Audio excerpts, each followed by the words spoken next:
於有人同銀行上咗一課啦，5句說話就問到銀行都懵晒，真係行咗銀行嘅路，等銀行無路可行啦。今次我相信大家都應該睇過呢類新聞。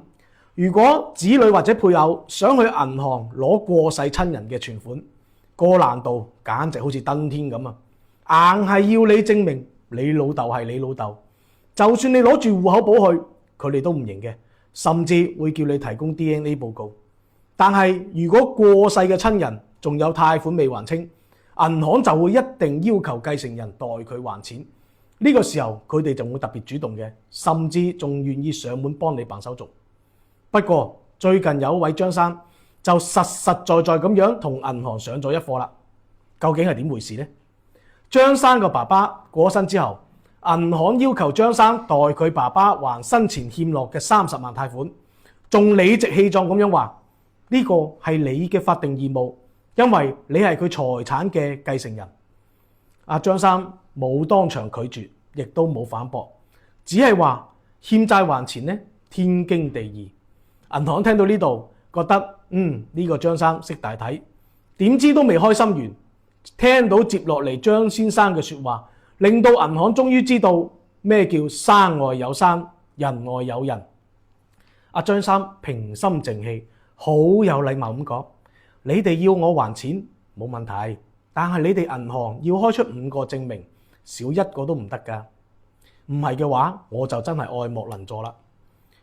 銀行經理當場懵咗，問係邊5樣證明啊？阿張先生就話：第一，你要證明我同我爸爸係父子關係。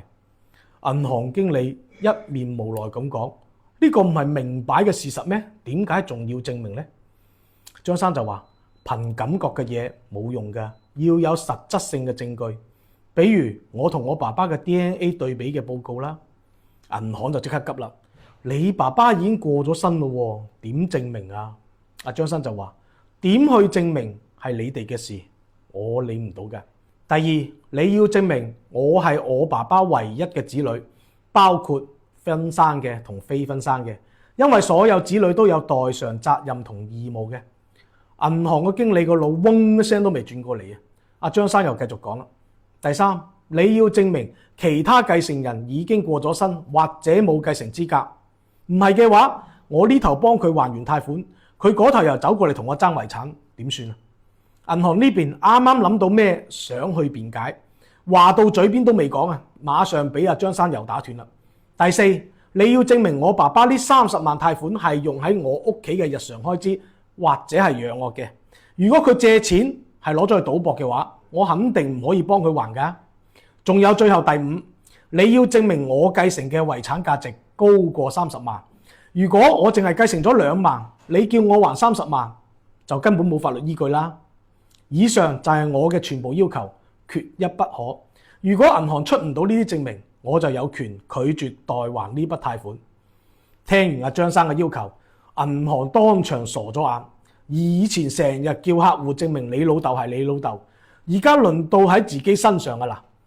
銀行又唔想蝕底啊，但係根本又冇辦法，最後唯有一紙訴狀將阿張生告上咗法庭。大家覺得銀行會贏呢場官司呢？張生嘅要求又合唔合理呢？記得點讚關注哦。